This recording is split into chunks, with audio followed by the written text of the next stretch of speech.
നമസ്കാരം. നമസ്കാരം. ചേട്ടന്റെ പേരെങ്ങനെയാ? എന്റെ പേര് ഡേവിസ് എന്നാണ്. ഡേവിസ്. എവിടെ സ്ഥലം? നാട്ടിലെ വീട് ചാലക്കുടി. ചാലക്കുടിയാണ്. ഈ ഒരു മാർക്കറ്റിൽ ആദ്യമായിട്ടാണോ? ഇല്ല, ഈ മാർക്കറ്റിലെ വർഷങ്ങളായിട്ട് വരുന്നുണ്ട്. ഇന്ന് എത്ര പശുക്കൾ എടുത്തിട്ടുണ്ടായിരുന്നു? ഇന്നിപ്പോ ഒരു 6 പശുക്കൾ. 8 പശുക്കളുണ്ട്. വർഷങ്ങളായിട്ട് ചേട്ടൻ ഇവിടെ നിന്ന് പശുക്കൾ എടുക്കുന്നുണ്ട്. അപ്പൊ ചിന്താമണി പശുക്കളെ കൊണ്ടുവന്ന് ചേട്ടൻ എന്തൊക്കെയാ ചെയ്യുന്നത്? എങ്ങനെ സക്സസ് ആക്കി എടുക്കാം ഇവിടുന്ന് പശുക്കളെ ഇവിടുന്ന് കൊണ്ടുപോകുമ്പോ സ്ട്രെസ് വന്ന പശുക്കൾക്ക് 100% തൈലേറിയ എഫക്ട് ചെയ്യും. അപ്പൊ ഇവിടുന്ന് ചെല്ലുമ്പോ തന്നെ ഞാൻ OTC, IV, D25 NS കൊടുക്കാറുണ്ട്. 3 ദിവസം അല്ലെങ്കിൽ 5 ദിവസം. അത് ബ്ലഡ് ടെസ്റ്റ് ചെയ്യോ കൊണ്ടുവരുമ്പോഴേ? ഇല്ല, ചെല്ലുമ്പോ ബ്ലഡ് ടെസ്റ്റ് ചെയ്യുമ്പോൾ കുഴപ്പം. ബ്ലഡ് ടെസ്റ്റിന് എടുക്കുമ്പോ പശുവിന് ഒരു അസുഖം ഉണ്ടാവില്ല, കാണത്തില്ല. ഈ സ്ട്രെസ് കഴിഞ്ഞ് പശുവിന് അസുഖം ബാധിക്കുമ്പോഴേക്കും നമ്മള് അസുഖം ഒന്നും ഇല്ലാന്ന് വിചാരിച്ച് നിൽക്കും. ഓൾറെഡി ടെസ്റ്റ് ചെയ്തിട്ടുണ്ട്, നെഗറ്റീവ് കാണിച്ചു, അതുകൊണ്ട് പിന്നെ നമ്മൾ ധൈര്യമായിട്ട് നിൽക്കും. പക്ഷെ 100% ഇത്ര മണിക്കൂർ യാത്ര ചെയ്യണ പശുവിന് സ്ട്രെസ് 100% വന്നിരിക്കും. അപ്പൊ ഞാൻ നിർബന്ധമായിട്ടും കൊണ്ടുപോയി 2ാമത്തെ ദിവസം തൈലേറിയുടെ മെഡിസിൻ കുത്തിയിരിക്കും. ഏത് മെഡിസിൻ ഇപ്പൊ ചേട്ടന്റെ റിസൾട്ട് കിട്ടിക്കൊണ്ടിരുന്ന?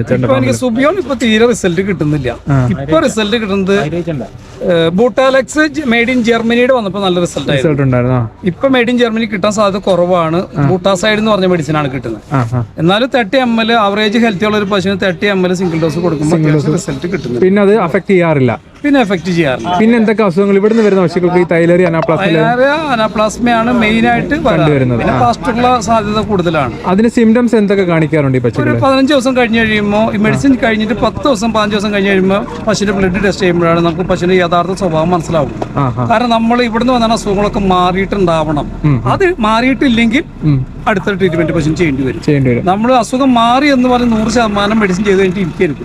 തൈലേറിയുടെ മെഡിസിൻ ചെയ്താൽ എല്ലാ പശുക്കൾക്കും എല്ലാ മെഡിസിൻ റിസൾട്ട് ആയിക്കോളുന്നില്ല.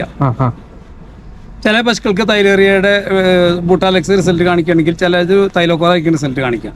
അങ്ങനെ തൈലേറിയാണ് മെയിൻ ഒരു വില്ലൻ. അപ്പൊ അതോടൊപ്പം തന്നെ തൈലേറിയയുടെ മെഡിസിൻ നമ്മൾ കൊടുക്കുമ്പോൾ പശുക്കൾക്ക് ദഹിപ്പിക്കുന്ന അണുക്കൾ ഒരു 50% ഓട്ടോമാറ്റിക് ഡെത്ത് ആയിരിക്കും. അപ്പൊ പശുവിന് ദഹനം കുറയും. നമ്മളിപ്പോ 50 പേര് ചെയ്യുന്ന പണി 25 പേര് ചെയ്യുമ്പോൾ വർക്ക് വളരെ സ്ലോ ആയിരിക്കും.